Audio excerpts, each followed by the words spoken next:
Welcome to How is God Calling You? A production of CTNY, the Catholic Television Network of Youngstown. It is a show that seeks to stimulate and assist youth and young adults to discover the path that God has chosen for them. Vocations to the priesthood, religious life, marriage, and single life will all be discussed. Your program host is Father James Corda.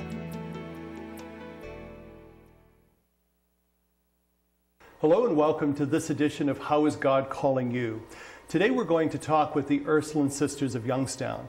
And joining me in today's show is Sister Mary McCormick. And Sister Mary, it's such a pleasure to have you on the show today. Well, thank you. I'm delighted to be here. You know, in our first segment, we'd like to talk in general about vocations and how does one know that they have a vocation, what a vocation's all about.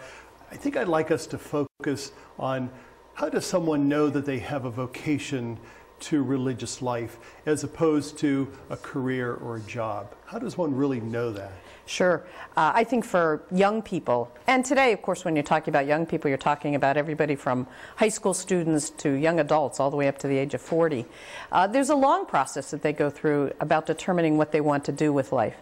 Part of it does involve kind of trying to figure out what you're good at, the kinds of things that are suited to you and to your personality. And I think combined with that is a sense of where's God in your life. And so a vocation really comes not so much out of what job you're good at, but how God is calling you in your life. In the church we believe that there are many vocations. The vocation to priesthood, to religious life, to the permanent diaconate, to married life, to parenthood. And I think people really need to focus on how God is active in their lives and kind of combine that with some of the gifts and talents that they have naturally. I like the line that you said, we look for something that we're good at. You know, and I think that's so important, especially in responding to a vocation, because so many people are very unhappy with the work or the career that they've chosen in life, right, and for some reason are kind of stuck in it. Why is it so important to really like being a sister or being a priest? What is that all about, and how important is that component? Well, I think it's a vital component for anybody who's choosing consecrated life or the priesthood. First of all, the whole point of that kind of life is to serve God and God's people. And at the heart of that ought to be a certain joy that comes with living the gospel life and a certain happiness about life in general.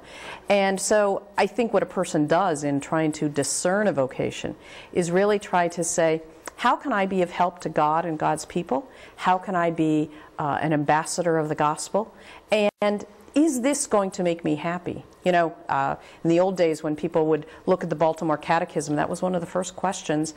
God made us so that we could be happy, first in this life and then ultimately with Him in heaven. And I think sometimes people forget that happiness is really at the core of living a good Christian life. You know, and sometimes people have a misconception that I have to be a certain way, or I have to know everything that there is to know about being Catholic, or I've had to read the Bible from beginning to end, and that's what will help me become a better sister or respond to the call. But it's not necessarily fitting into a particular category that you respond to a call. How do we kind of dispel that myth that we have to fit into this category in order to be a sister or a priest? Yeah, I think I'd start with some of the basic beliefs that we have as a Christian community about who we are. Already we're made in God's image and likeness. Already God has gifted us with many things. And when God calls any particular person, any high school student, any college student, any young adult, God calls them with the gifts and talents that they have. So God's not looking that we all fit some preconceived mode. Rather, God takes each person as they are with the gifts and talents they've been given and with whatever kind of likes they have and says, here's the person that I want to help proclaim the good news for this time in history. And what about that whole sense of the call to holiness? Some people don't feel holy enough or feel worthy enough. How do we kind of assuage that feeling that they might have in trying to respond to that call? That is one of the things that I think has been a new emphasis in the Church, especially since the Second Vatican Council. One of the central documents of the Second Vatican Council was a document on the Church. And as the Church put that together, the Council Fathers put that together, right in the center of the document is a chapter that's entitled The Call to Holiness. And it reminds us that everybody's called to holiness. And part of that holiness, I think, is linked to happiness.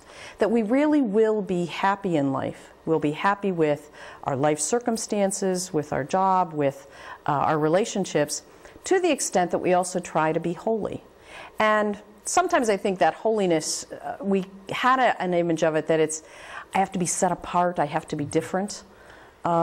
If we think about who God is, the very nature of God for us Christians is that God is triune. There's this unity of people. The best way we live out holiness, I think, is in that unity of persons. And so it's in and through our relationships. Sometimes, for many people, if their vocation is marriage and parenthood, those relations are with their spouse, with their children, with their in-laws. But for people who are consecrated religious or priests, the holiness is with the members of their parish, their religious community, and the people with whom they live and work. That holiness is lived out in relation. What about a support system that someone, I think, needs in order to respond to the call? Whether it's a parental approval or a peer approval, how important is that? Because let's face it, there are probably parents out there who actually don't want their son or daughter to enter religious life. How do we kind of talk about that whole situation that's, I think, a reality? It is a reality. And as you mentioned, we all need a support system. Let me contrast it again for somebody who chooses marriage. When someone chooses marriage, you kind of have a built-in support system in that your spouse is part of your support system, and then your children are part of your support system as well. For someone who chooses priesthood or religious life, ideally, family is also supportive and friends are also supportive. But a religious community is going to be supportive, a diocese is going to be supportive, and the community of faith, that larger community of faith, is also going to be supportive. One of the fears I think that parents have is that a son or a daughter who's thinking about religious life or the priesthood will not be happy, and that's one of their fears. I think if they can see their children happy, that's going to allay many of those fears. And even if they're not initially supportive, I think they might eventually come to support the choice that they've made. The other thing is, both for consecrated life and for priesthood, the Church builds in a long process. When one expresses an interest, it doesn't mean that's the direction I'm going on forever. Someone who goes to the seminary has a long period of time before ordination. Someone who enters consecrated life equally has a long period of time before they get to the point of final vows. So there's a long period when somebody can say, yes, this is for me, or no, this isn't for me. And it's during that time that I think that support can grow among family and friends. Why don't we talk a little bit more about that whole process that I think we would term discernment? And there's obviously various steps that we need to take. Why is that discernment process so important and imperative to responding to the call? Because it's not something we do lightly, or it's not something we do overnight. So how important is that, and what are some of those steps that we take for discerning? First of all, let me talk a little bit about discernment. The whole concept of discernment is trying to make choices and make decisions, often about two goods, because I think in this case we're talking about between two goods or three goods, sometimes between good and evil, sometimes between two evils. So there are a variety of ways that one can make a discernment. And a discernment is a process by which we try to identify, here's where I think God is calling me in light of the gifts and talents that have been given to me. When you think about a discernment to religious life, for example, I think you start that discernment with a sense of there's kind of an inward attraction, an attraction to serving God's people, to living a life of faith, to kind of being involved in the church. That's kind of the first inclination. The second comes with, I think I might want to do it with this group of people. These people seem to do it well. These people seem to really make a difference in people's lives. These people seem happy. You know, so that's kind of a second part of it. And then I think there are some parallels between dating someone and the kind of discernment that one might go through for religious life. Not exactly the same, but there are some parallels. There's a little bit of a getting to know you time. You know, the getting to know you time is you hang out with them. You do some things with them. You engage in the ministries they're engaged in. You join them in prayer. If there's still a sense of, gosh, I like this way of life, I like these people, you know, and it's not just an initial, I'm going to do this, but as I hang out with them, I like it a little bit more, you might get more deeply involved. You use the phrase getting to know you, and that would be, I think, almost a two-way street, getting to know the individual in who is responding to this call, but them getting to know themselves as to who they are, why is God calling me at this particular time in my life. How do you help someone get more in touch with what's going on inside? You're exactly right. It is always a two-way process. The person gets to know the religious community better, and the person gets to know themselves better, and that's a really important part of it. I always say to young people, if they're interested in religious life or if they're interested in priesthood, and especially even in our first conversation, one of the things I always say is, as you engage in this, you're going to find out more and more about yourself. And there's going to be a depth that you find about yourself. Sometimes in our culture, we don't emphasize that depth dimension very well. But anyone who's pursuing religious life or priesthood, they're also going to have to get in touch with that depth dimension. And that's always a good thing. And no matter what choice the person makes, the more they come to know the depth of their inner self, the more they're going to be able to be happy in life. We're down to the last 2 minutes before we take a break. And I don't want to end on a negative note, but what if someone is in this discernment process and maybe actually takes the step and becomes a priest or a sister, and then at some point decides, this isn't where God is calling me? Is that our right at that point to make another decision? Certainly, I think that has happened, and we've seen it, I think, more frequently since the Second Vatican Council than we did before. But I think, you know, we're living a longer lifespan now, and sometimes God can give a second call.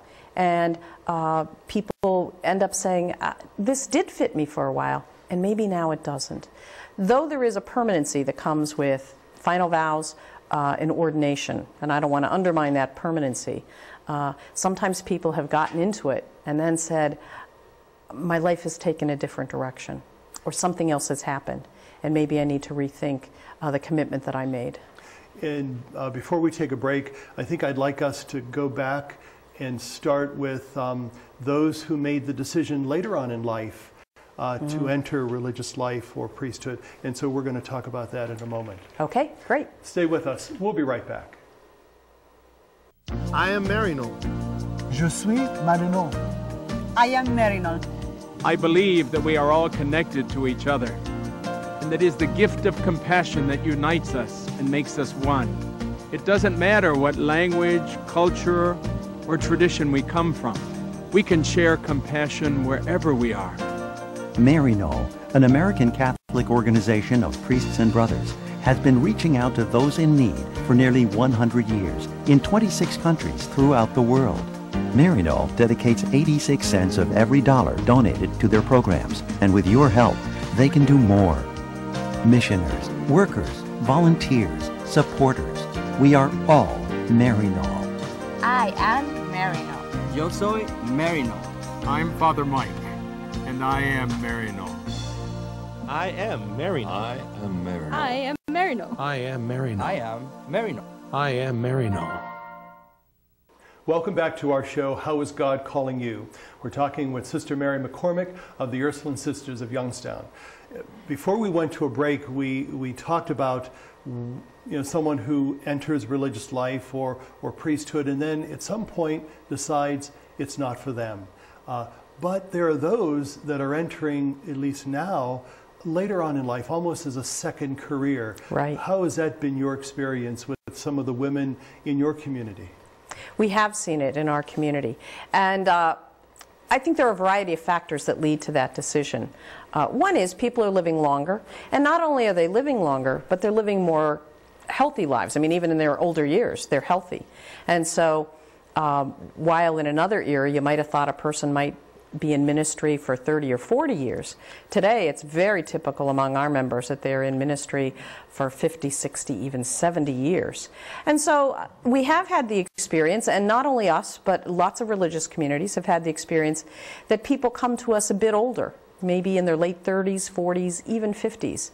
And they say, you know, maybe as a young person I thought about this, but perhaps I had debt, perhaps I had family responsibilities.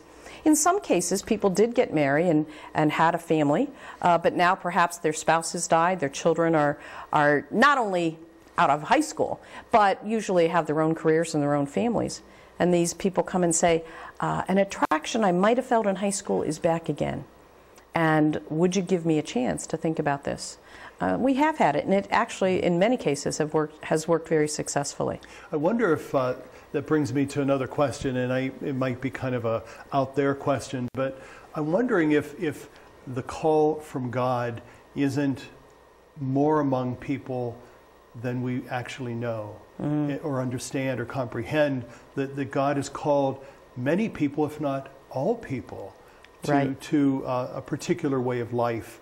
And obviously we know that as Christians we're called to live a particular way of life. But I'm wondering if the religious call or call to ministry is not a little more widespread than we understand. So if that's the case, what can we do? What examples can we be to those people to help them discern more that yeah, I do have a call? How do we do that? Right, I think you're precisely on target here.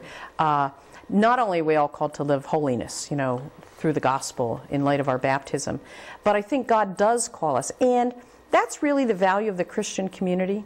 I think whatever Christian community we find ourselves in, for I think most people it's a parish community, but there may be other groups, perhaps a faith-sharing group or a Bible study group, that even within those settings, we have a responsibility to help one another identify gifts. And it really doesn't matter what point in life.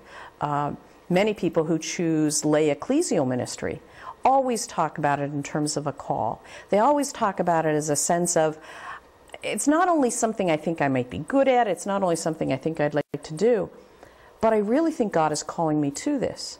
And so that sense of a broad vocation for people in lay ecclesial ministry, but also to religious life, is something that really the church has a responsibility to call forth. Not that we go around tagging people, but I think when we meet someone, we might say to them, I think you have some gifts for service. I think you have some gifts for ministry. Have you ever thought about consecrated life? Have you ever thought about being a permanent deacon? Have you ever thought about the priesthood? Those are the kinds of things that I think help build up the body of Christ and build up God's reign here on earth. And we all know that we have, each of us, particular gifts and talents. And which brings me to another point of discussion that I'd like us to spend a little time on, and that is that whole concept of charism. We know that charism means a gift, and so every religious community has a charism, a particular gift that someone is attracted to or drawn to. So share with us the particular charism of religious life, but also of the Ursuline Sisters. Sure. You're exactly right. A charism is a gift. And the whole concept of religious life is already a gift to the church. It's not part of the order of the church. It's an extra gift that God has given. And we look back and we say it's been in the church for thousands of years, so it's already a long-standing gift. And within that general gift of religious life to the church, God has called forth particular charismatic leaders. Saint Angela Merici was one of them. Angela Merici was the founder of the Ursulines, and that was at a time in the church when there was a great deal of turmoil and a great deal of difficulty during the Reformation. Angela had a couple of things that were kind of giving her an impetus to start something new. One is, she did want to be faithful to the church. Though there was a lot of dissension within the Christian community, she always made a choice to say, I want to be faithful to the Catholic Church and all that that has with it, the sacramental life, the life of prayer of the church, all of the part of the hierarchy of the church that's there. Angela wanted to be faithful to that. Second, though, she said, I have this sense of a call to holiness, but not in monasticism. Monasticism was the common kind of religious life at the time. She said, I don't think I want to live a monastic life. I want to be engaged in people and engaged in ministry.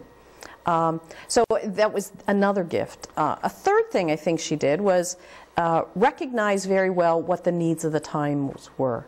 In her own setting. In northern Italy in the early 16th century, one of the big problems was that many young women had been kind of thrown out of their homes and were not eligible for marriage. In part it was because there were lots of wars among the city-states in Italy at the time, and as is always the case in war, one of the tragedies of war is that people use rape as a weapon. And these young women would be raped. They were no longer eligible for marriage. Their families were shamed by this, and so often these young women had nothing to do. Angela brought them in, taught them some skills.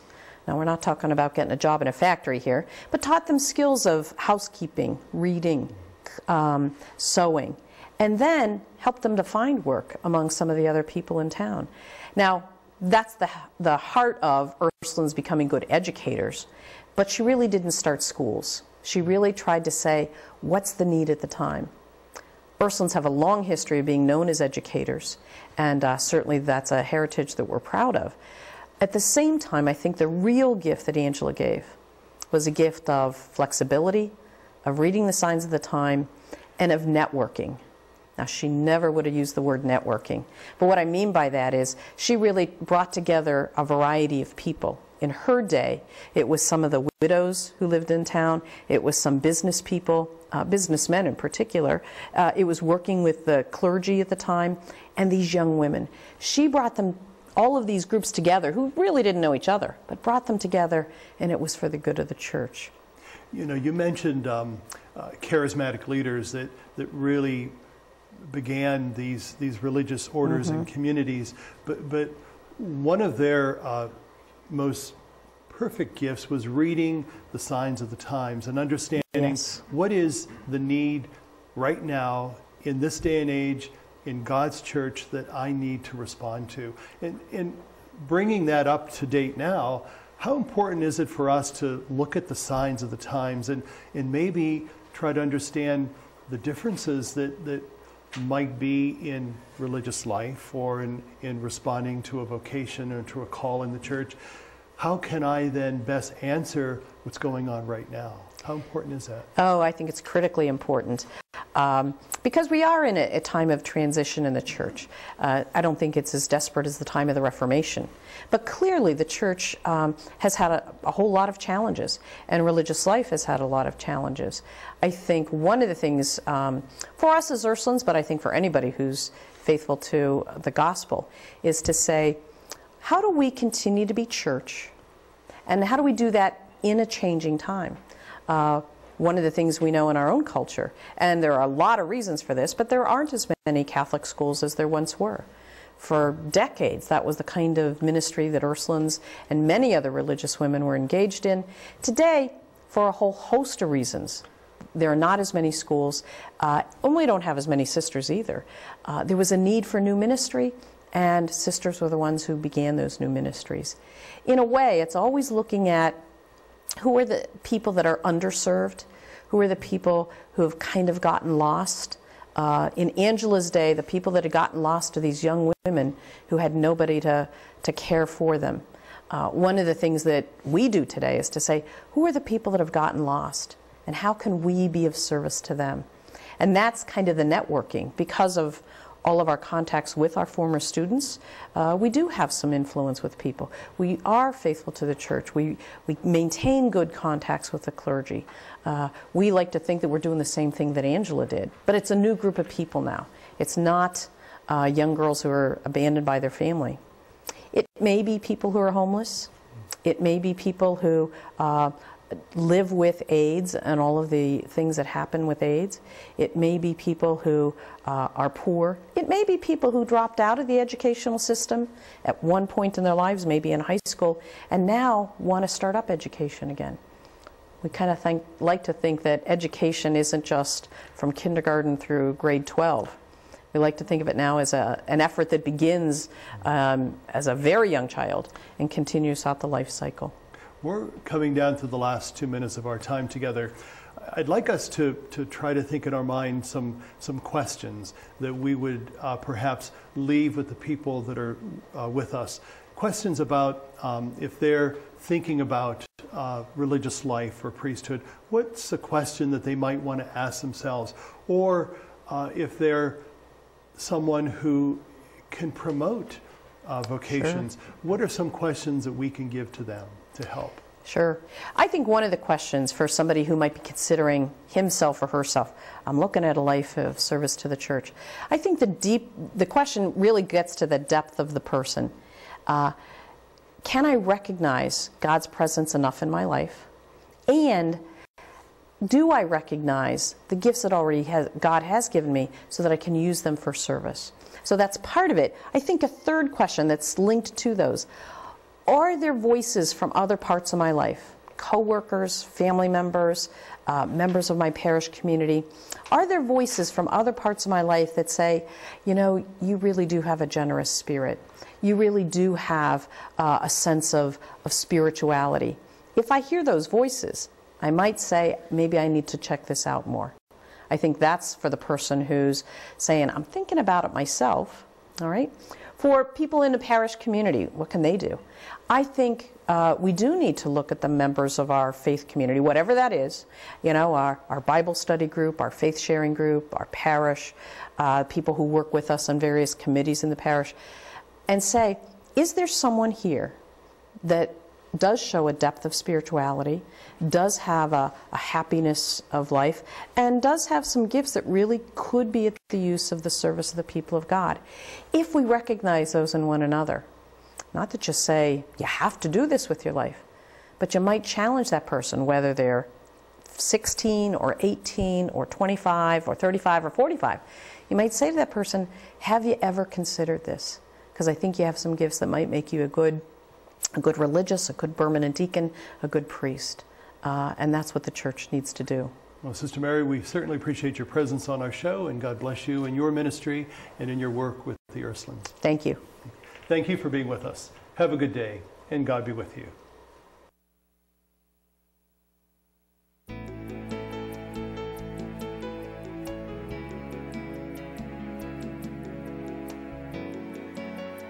How is God Calling You is a production of CTNY, the Catholic Television Network of Youngstown. Your program host was Father James Corda.